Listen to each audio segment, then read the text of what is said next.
예, 오늘은 소해의 6번째 시간입니다. 6번째 시간으로 프란츠 카프카의 변신이라는 소설에 나타난 소해의 의미라고 하는 제목으로 말씀드리겠습니다.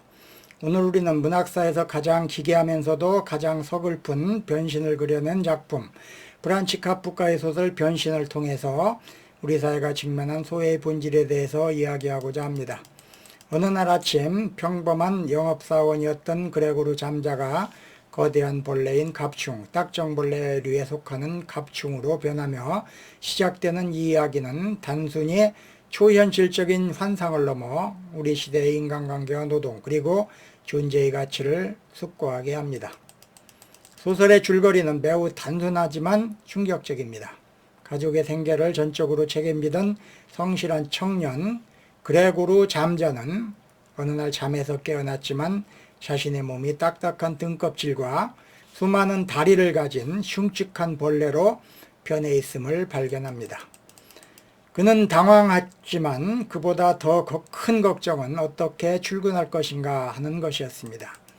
그는 자신의 신체적 변화보다 직장에서 입을 타격과 가족의 생계를 더 걱정하는 철저히 기능화된 인간의 모습을 보여줍니다. 그러나 벌레가 된 그레고르는 더 이상 경제적 가치를 창출할 수 없는 존재가 됩니다. 초기에는 연민과 당혹감을 보이던 가족들은 시간이 흐를수록 그를 짐으로 여기기 시작합니다. 헌신적인 여동생마저도 그를 저것이라고 부르며 제거해야 할 대상으로 여기게 되고 아버지는 아들을 향해 사과를 던져 치명적인 상처를 입힙니다. 결국 그레고르는 가족의 냉대와 고립 속에서 쓸쓸히 죽음을 맞이합니다. 그가 죽자 가족들은 마치 큰 짐을 벗어던지듯 희망찬 미래를 꿈꾸며 소풍을 떠나는 것으로 소설은 끝을 맺습니다. 이 작품에서 가장 먼저 주목해야 할 소해는 노동으로부터의 소해입니다. 그레고르는 자신이 꿈이나 적성보다는 오로지 부모의 빚을 갚고 가족을 부양하기 위해 쉴 틈 없이 일하는 영업사원이었습니다. 그는 자본주의라는 거대한 기계의 부속품에 불과했습니다. 그가 벌레로 변신했을 때 지배인이 집까지 찾아와서 그의 근태를 추궁하는 장면은 인간의 존엄성보다 노동의 효율성을 중시하는 비정한 사회 시스템을 적나라하게 보여줍니다. 그레고르의 변신은 어쩌면 과도한 노동과 책임감에 짓눌려 인간성을 상실해가는 현대인의 내면이 외적으로 드러난 결과일지도 모릅니다. 기계처럼 일하던 인간이 기능을 상실하는 순간 사회는 그를 불필요한 배설물이나 벌레처럼 취급합니다. 이것이 바로 카프카가 고발하고자 했던 생산성으로만 인간의 가치를 측정하는 사회적 소외의 민낯입니다. 두 번째로 우리가 마주하는 것은 가장 안식처가 되어야 할 가족으로부터의 소외입니다. 그레고르는 가족을 위해 자신을 희생했지만 그 보답으로 돌아온 것은 조건 없는 사랑이 아니라 그가 가져오는 월급에 기반한 가짜 평화였습니다. 그가 벌레로 변해 경제적 능력을 상실하자 가족이라는 이름의 견고한 울타리는 순식간에 무너집니다.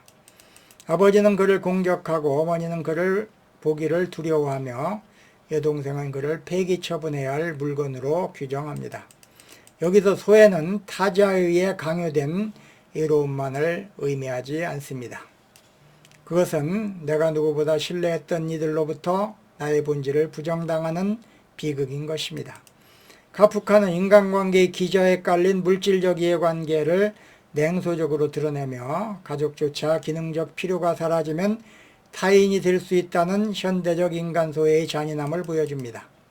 끝으로 이 소설이 보여주는 가장 비극적인 소외는 자기 자신으로부터의 소외입니다. 벌레가 된 직후에도 그레고르는 거울 속의 자신을 보며 절망하기보다 출근 기차를 놓칠까봐 전전긍긍합니다. 그는 자신의 감정이나 욕구보다 사회적 역할과 타인의 기대를 우선시하며 살아왔습니다. 그는 벌레로 변하기 이전부터 이미 자기 자신을 잃어버린 소외된 상태였던 셈입니다. 벌레로의 변신은 그가 사회적 가치를 벗고 가면을 벗고 비로소 자신의 실존과 마주하게 되는 계기가 되지만 그 대가는 죽음이었습니다. 그는 벌레가 된 이후에야 방 안에서 음악을 들으며 감동하고 자신의 육체적 감각에 집중하게 됩니다. 하지만 이미 세상과 소통할 언어를 잃어버린 그에게 남은 것은 철저한 고독뿐이었습니다. 카프카의 변신은 100년이 지난 지금도 우리에게 유효한 경고를 보냅니다. 당신은 벌레가 아닌 인간으로 대우받고 있나요?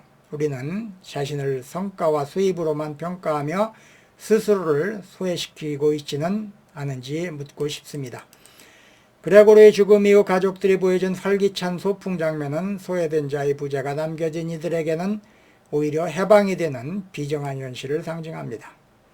오늘 이 방송을 통해 우리 주변 혹은 우리 내면에 웅크리고 있는 그레고르를 돌아보는 시간이 되었기를 바랍니다. 인간을 기능이 아닌 존재, 그 자체로 바라보는 눈을 회복할 때 우리는 비로소 이 거대한 소외의 굴레에서 벗어날 수가 있을 것입니다. 오늘은 카프카